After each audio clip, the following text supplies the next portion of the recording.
പത്തരമാറ്റിൻ്റെ വരാനിരിക്കുന്ന ഒരു കിടിലൻ എപ്പിസോഡിലേക്ക് എല്ലാവർക്കും സ്വാഗതം. അങ്ങനെ നമ്മൾ അഭിയാണെങ്കിൽ അനഘയെ കാണാൻ വേണ്ടി പോകുന്നുണ്ട് കേട്ടോ. അപ്പോൾ ഈ കാഴ്ച നമ്മൾ നയന കാണുന്നുണ്ട്. അപ്പം നയനാണെങ്കിൽ അഭിയുടെ പിറകെ പോകുന്നുണ്ട് കേട്ടോ.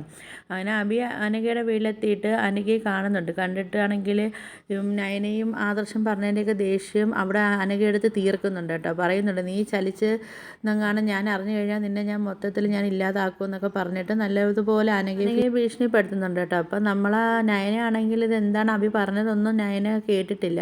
അപ്പം നമ്മൾ നയനയാണെങ്കിൽ അതിന് ശേഷമാണ് അവിടെ വരുന്നത് കേട്ടോ. അപ്പോൾ അതിന് ശേഷം പിന്നെ അഭിയായിട്ട് നമ്മൾ നയന സംസാരിക്കുന്നുണ്ട്. അപ്പോൾ നയന പറയുന്നുണ്ട്, നീ എന്തിനാ ഇങ്ങോട്ട് വന്നതെന്നൊക്കെ ചോദിക്കുന്നുണ്ട്. നീ എന്തിനാ ഇങ്ങോട്ട് വന്നത്? നിനക്ക് നിൻ്റെ മുഖം കണ്ടിട്ട് അത്ര നല്ല പന്തിയായിട്ടൊന്നും തോന്നില്ലല്ലോ, നിനക്ക് എന്താ ഉദ്ദേശം എന്നൊക്കെ ചോദിക്കുന്നുണ്ട് കേട്ടോ നയന. എന്നിട്ട് നയന ചോദിക്കുന്നുണ്ട്, അനഘ ഇങ്ങനെ കിടക്കാനുള്ള ഒരു കാരണം നീയാണോ എന്നൊക്കെ ഇങ്ങനെ ഞങ്ങൾക്കൊക്കെ ഡൗട്ട് ഉണ്ടെന്നൊക്കെ ഇങ്ങനെ പറയുന്നുണ്ട്, നീയാണ് ഇതിന് പിന്നിലെന്ന് തെളിഞ്ഞു കഴിഞ്ഞാൽ പിന്നെ നീ ജീവനോടെ നിൽക്കത്തില്ല. എന്തായാലും നന്ദു SI ആണെന്നുള്ള കാര്യമൊക്കെ നിനക്കറിയാമല്ലോ, പിന്നെ നിന്നെ ജയിലിൽ അടയ്ക്കുമെന്നൊക്കെ പറയുന്നുണ്ട് കേട്ടോ. അപ്പോഴത്തേക്ക് നമ്മൾ അഭി പറയുന്നുണ്ട്, എന്താ നയനേട്ടത്തി അങ്ങനെ പറഞ്ഞത്? നയനേട്ടത്തിക്ക് അറിയുന്നതല്ലേ എനിക്ക് അനഘയെ ഇഷ്ടമായിരുന്നുള്ള കാര്യമൊക്കെ.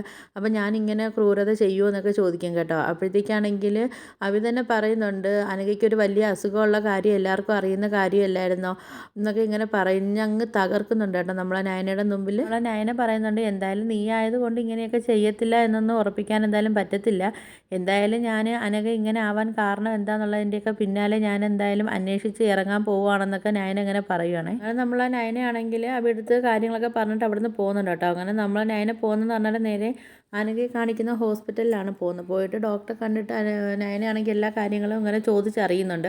അപ്പോൾ ഡോക്ടർ പറയുന്നുണ്ട്, അനഘയ്ക്ക് അസുഖം ഉണ്ടായിരുന്നത് സത്യം തന്നെയാണെന്ന്, പക്ഷേ ആ അസുഖം കാരണമല്ല അനഘയ്ക്ക് ഇങ്ങനെ സംഭവിച്ചത്. ആരൊക്കെ ബലമായി അവളെ ഉപദ്രവിക്കാൻ നോക്കിയിട്ടുണ്ട്, അങ്ങനെയാണ് പറ്റിയത്. കാര്യം ഇവിടെ ഹോസ്പിറ്റലിൽ വരുന്ന സമയത്ത് അനഘയുടെ ശരീരത്തൊക്കെ നല്ല പാടുകളും കാര്യങ്ങളൊക്കെ ഉണ്ടായിരുന്നു.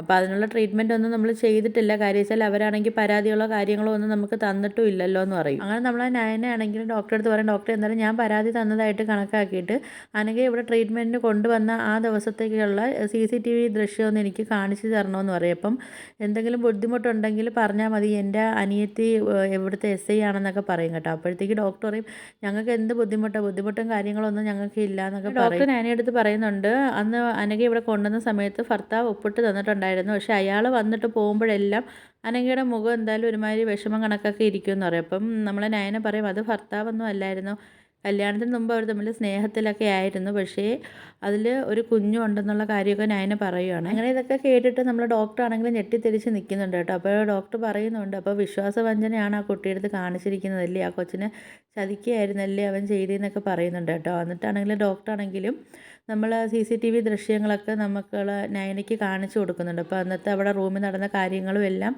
നമ്മൾ നയനയ്ക്ക് കാണിച്ചു കൊടുക്കുകയാണ്. അങ്ങനെ നമ്മൾ നയന എല്ലാം കണ്ടെത്തുന്നുണ്ട് കേട്ടോ. അപ്പോഴത്തേക്കാണെങ്കിൽ അബിയെ അന്നത്തെ ദിവസം അബി അവിടെ റൂമിൽ ചെല്ലുന്നതും അനഘയെ കൊല്ലാൻ ശ്രമിക്കുന്നതും അബിയുടെ കൂടെയുള്ള ഏർപ്പെടുത്തിയിട്ടുള്ള ഗുണ്ടകൾ ആയിട്ട് വന്ന് സംസാരിക്കുന്നതും എല്ലാം കണ്ടിട്ട് നമ്മൾ നയനയാണെങ്കിൽ ആകെ ഞെട്ടിത്തിരിച്ച് നിൽക്കുകയാണ്. അങ്ങനെ നയനയാണെങ്കിൽ പറയുന്നുണ്ട്, എന്തായാലും എൻ്റെ ഊഹങ്ങളൊന്നും തെറ്റിയിട്ടില്ല, എന്തായാലും ഇവൻ പക്കാ ക്രിമിനലാണ്, ഇവനെ ഇങ്ങനെ വിട്ടാൽ ശരിയാവത്തില്ല, ഇവനെ എങ്ങനെ വിട്ട് കഴിഞ്ഞാൽ ഇവൻ ഇതിലും വലിയ കുറ്റങ്ങളെല്ലാം ഇവൻ ചെയ്യും, അതുകൊണ്ട് ഇവനെ ഇങ്ങനെ വിട്ടാൽ ശരിയാവത്തില്ല എന്നൊക്കെ പറഞ്ഞിട്ട് നമ്മളെ നയനയാണെങ്കിൽ ആ തെളിവുകളെല്ലാം കൊണ്ട് നമ്മൾ അബിയുടെ അടുത്തേക്ക് പോവുകയാണ് കേട്ടോ. അപ്പോഴത്തേക്ക് അബിയാണെങ്കിൽ ആ ടൈമിൽ അനന്തപുരിയിൽ അബി ഉണ്ട്. നമ്മളെ നയനാണെങ്കിൽ ഈ തെളിവുകളെല്ലാം കൂടെ കൊണ്ട് അബിയുടെ റൂമിലേക്ക് പോകുന്നുണ്ട് കേട്ടോ. അതുകൊണ്ട് അബിയുടെ അടുത്ത് ചോദിക്കുന്നുണ്ട്, നീ എന്താണ് പറഞ്ഞത്? ഞാൻ ചോദിച്ച സമയത്ത് നീ എന്തെല്ലാം ആണ് അഭിനയിച്ച് നീ പറഞ്ഞത്? എങ്കിൽ നീ ഈ തെളിവുകളൊക്കെ നീ ഒന്ന് കണ്ടു നോക്കുമെന്ന് പറയുമ്പോഴത്തേക്ക് നമ്മൾ അബിയാണെങ്കിൽ ആ തെളിവുകളെല്ലാം കാണുമ്പോഴത്തേക്ക് ആകെ ഞെട്ടിത്തിരിച്ച് നിൽക്കുന്നുണ്ട് കേട്ടോ.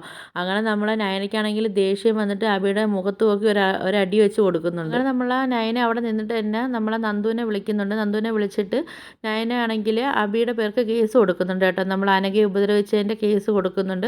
ഇത് കണക്ക് അബിയാണെങ്കിൽ പിന്നെ അനഘയെ ഇങ്ങനെ മർദ്ദിച്ച രീതിയിലുള്ള കേസൊക്കെ ആണ് കൊടുക്കുന്നത് കേട്ടോ. എന്നിട്ട് അബിയെടുത്ത് നയന പറയുന്നുണ്ട്, നിന്നെ ഇനി ഇങ്ങനെ വിട്ടാൽ ശരിയാവത്തില്ല, നിനക്കുള്ള ഓരോ കുരുക്കുകളുമായിട്ട് നിൻ്റെ പിറക്കെ തന്നെ ഞാനുണ്ടെന്നൊക്കെ പറയുന്നുണ്ട് കേട്ടോ. അപ്പോൾ നിങ്ങൾക്ക് എൻ്റെ വീഡിയോസൊക്കെ ഇഷ്ടപ്പെടുകയാണെങ്കിൽ ഒന്ന് ലൈക്ക് ചെയ്ത് ഷെയർ ചെയ്ത് സബ്സ്ക്രൈബ് ചെയ്ത് കൂടെയുള്ള ബെല്ലൈക്കനോട് ഒന്ന് എനേബിൾ ചെയ്ത് ഒന്ന് സപ്പോർട്ട് ചെയ്യണേ.